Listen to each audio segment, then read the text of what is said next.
الحق من ربك فلا تكونن من الممترين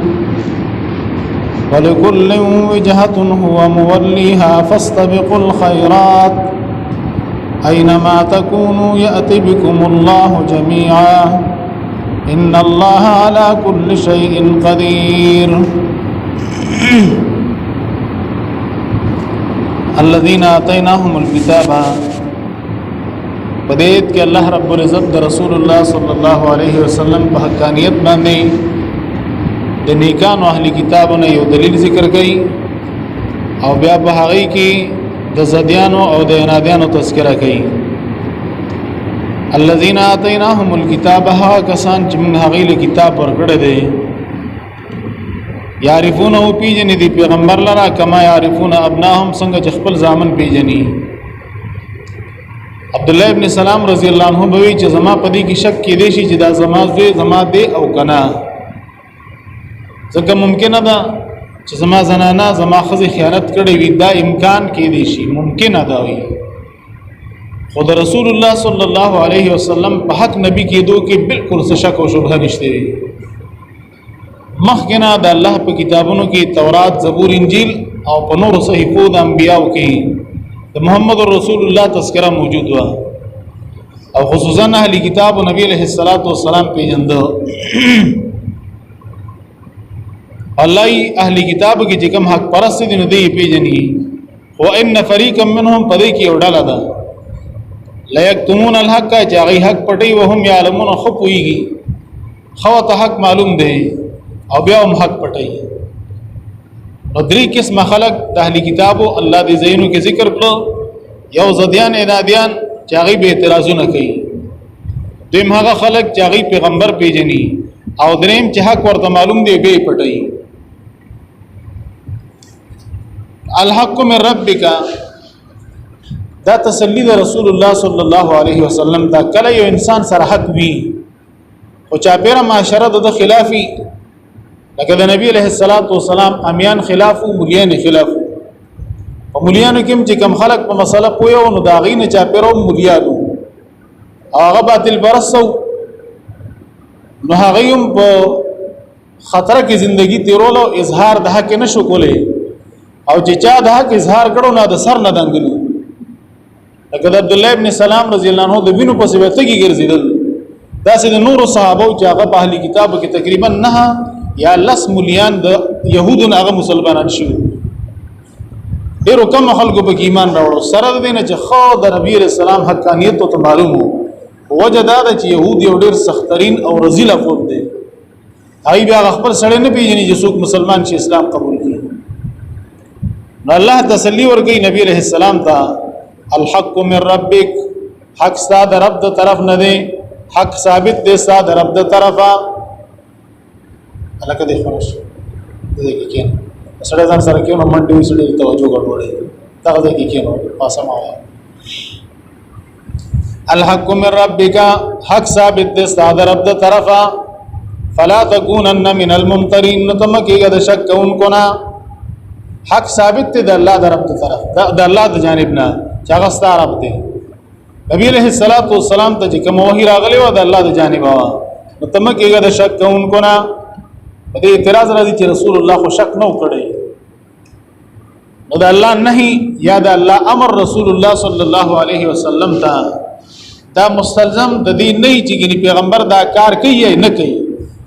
امر وته کې لګیا ایه النبی اتق الله د الله پیغمبر د الله نه ویریږي سمانه الله نه یرید یا دې کې الله فلا تکونن من الممترین مکه د شک کون کو پیغمبر شک کړو نه الله ته اختیار دی الله د خپل پیغمبر تربیت کوي الله رب العزت دوی چې شکونه کوي ګوره دا الله تسلی هم ورګي بل ادا دا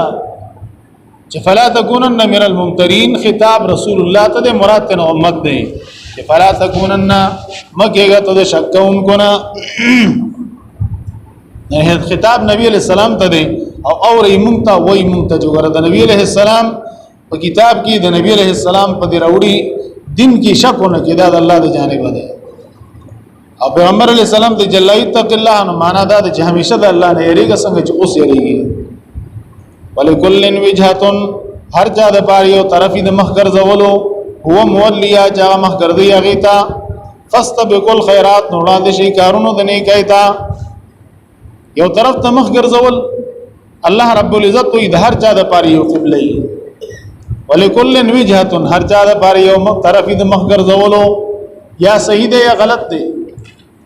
او یاد ده چې ولکل وجهه د هر مؤمن مسلمان د پاره یو طرف د مخ ګرځولو هو مولیا چا مخ ګرځي دیتا هغه د الله په حکم باندې مخ ګرځي کړي مشرق والدي که یو سړی د خانه کعبه نه مشرق ته دی مغرب ته مخ لکه موږ مغرب طرف ته مخ کوي که یو سړی د بیت الله نه مغرب په طرف دی نه هغه مشرق ته مخ کوي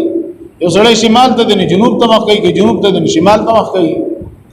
نو اصل کار څه دی فاستبقوا الخيرات وړاندې شي دی یو بل نه کارونو د نیکو ته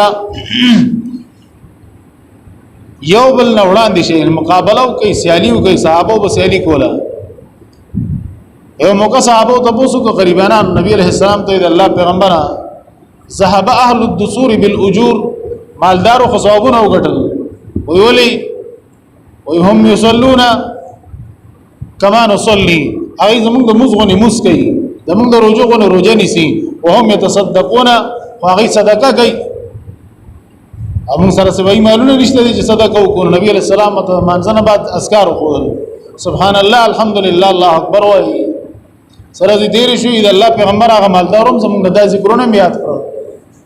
اوس جلګو نبی عليه الصلاه والسلام ته ذالک فضل الله يؤتيه من يشاء پس دا الله ورواله فضل له دا غي مینا بداوه چې دیو بل نه نیکو کې مخکش موږ ته حکم ده فاستبقوا الخيرات وړاندې شي کارونو د نیکۍ ته او یاد ده چې بحث وکاو اهلي کتاب به زمون قبله غوړه ده او مؤمنانو به زمون قبله غوړه ده الله رب العزت وی چې د هر چا د پاره یو طرف د مخ ګرځول وي کله الله په حکم دی هغه طرف د مخ ګرځي نو ټیک ده صحیح ده د اجر ملاوي کې خو کول څه کار دي یو سړی بس پدې کې اون خلی زما قبله غوړه ده زما قبله غوړه ده پدې باس کوي او قبله ته مخ کوي نه موسوته کوي نه رکوع سجده نه کوي د دې باسونو فائدہ څه ده فاستبقوا الخيرات مقصودی جمله ده الله وړاندې شي کارونو د نیکۍ ته اينما تكونوا كم ذي کی چي تاسو یاته بكم الله جميعا رب ولي الله تاسو ټول لرا هر ذي کی چي د الله نخلاصي غینا یو زید د ورتلو چې د الله مخله ورځي ان الله على كل شيء قدير کین الله پارس قدرت والده ومن حيث خرجت كم ذنه چې وتلې ته مکه مکرمینا فولي وجهك انو غرد خپل مخشطر المسجد الحرام په طرف د مسجد حرام وانه للحق یقینا دا قبلها کذا من ربک صاد رب د طرفا یا دا بدل د قبلی دا حق دي صاد رب د طرفا وما الله بغافل عما تعملون ندی الله نا خبر اساس د عملوننا ومن حيث خرجت كم ذن جوزتا فولي وجهك انو غرد مخبل شطر المسجد الحرام په طرف د مسجد حرام ور دې کې اعتراضونه ډیر خبره اتر ډیرې وي د مشرکانو ځان لا اعتراضونه په نبی علیہ السلام د يهودو ځان له نو د دې حکم اهمیت ډیر زیات د دې وجه نه دا حکم تاکیدن الله کې بیا بیا وي مخ واړوي مسجد حرام ته مخ کده چې کم دی کې د کم دی نه اوځي بس بیت الله ته مخ ګرځوي خدا پس کې دا په مانځ کې سخلق وی دا د منځ خبره نه دا وی کم دی کوي دی کې ویلې دي چې په مانځ کې مخکنه بیا معنا څه ده بس من ہے سوارت ته کم نه جوزي ته جدار طرف نوزي سفر جدار خو مخبد بیت الله ته دا د منلو خبره ده نه د کول خبره ده معنا په عبادت کې او دا معنا نقل ده صحابه کرامو نه د تابعین نه د تابعین نه دا حدیث د نبی علیہ السلام کې موجود ده وحيث ما كنتم او کم ځای کې چې تاسو فولوا وجوهكم وغردوا خپل مخونه شطر په طرف د مسجد حرام یا د درې ځله چې حکم کړی دی یو ځل په مکه کې دنه په حرم کې دنه دیم ځل په مکه کې او دریم ځل د مکې نه پوتو کې عوام خلکو ته حکم دادی چې کم ځای کې یې بس نو فولوا وجوهكم وغردوا خپل مخونه شطر په طرف د دی ور شطر ویلې دی په طرف علما ذکر کوي یو سړی دی او دی په مسجد حرام کې د نو بعینه هغه کعبه کوټه ته مخکول لازم دي زیادت کعبه ښکاری اگر کده مسجد حرام نه بار دي نو بعینه هغه ته مخکول لازم دي او کله هغه نه بهر دی او د تخکاری نه بس داغي طرف ته مخکول دا بیا لازم دی. او دې دې کې سواح مخ کې په کراچۍ کې پیدا شو ناغوي د کراچۍ د جماعتونو قبله بدله ده. د دې جماعتونو قبله او هغه په 70 درجه زاویه سنټیګریډ باندې دا او دا په کار نه وي دا او دا هغه د ریاضي هغه جیومټري ور بسره غسیو نو جماعتونو روان کوي چې د قبله مخ بدل کوي. یا عالم مته چې الله رب العزت مونږ په دې مکلف کړو چې فول وجوهکم شطره په هغه طرف مخ کوي.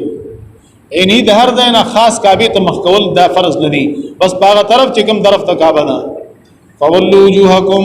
وګرځو خپل مخونه شطره په طرف د مسجد حرام لالا يكون للناس دې پاره چې پات نشي د خلق علیکم بتاس حجت سے الزام د يهود الزام پات نشي ځکه دای کتابونو کې دا نه خو د اخري پیغمبر چې د قبله کې به تبدیلی راځي او اخري به د قبله بیت الله لالا يكون للناس دې پاره چې پات نشي د خلق علیکم بتاس حجت سے الزام الا الذين ظلموا مگر کم چې ظالمان دي منهم تدینا چې کم بدی کې ظالمان دي ناغي به بے ځای اعتراضونه کوي. حجتنا مراد اعتراضونه دي چې د خلکو اعتراض ختم شي خو الله چې کم ظالم ده نو دغه اعتراض ټول بے ځای ده نو د بخامخه کوي نو د اعتراض ته توجه مکوه. فلا تخشوهم يريږي د دینا واخشوني يريږي زمانہ وليتم نعمتي دا په کې فائدې ذکر کوي. د قبله د بدلېدو یو فائدہ دا ده چې د کافرو د اعتراضونو نه توزي او بل وليتم نعمتي چې پورا کم خپل نعمت علیکم پتا سو باندې دا کامل نعمت دی چې الله زم قبله کعبه ګرځولې ده. کعبه د ټولو نه بهتر ځای دی په مقدس مکه باندې.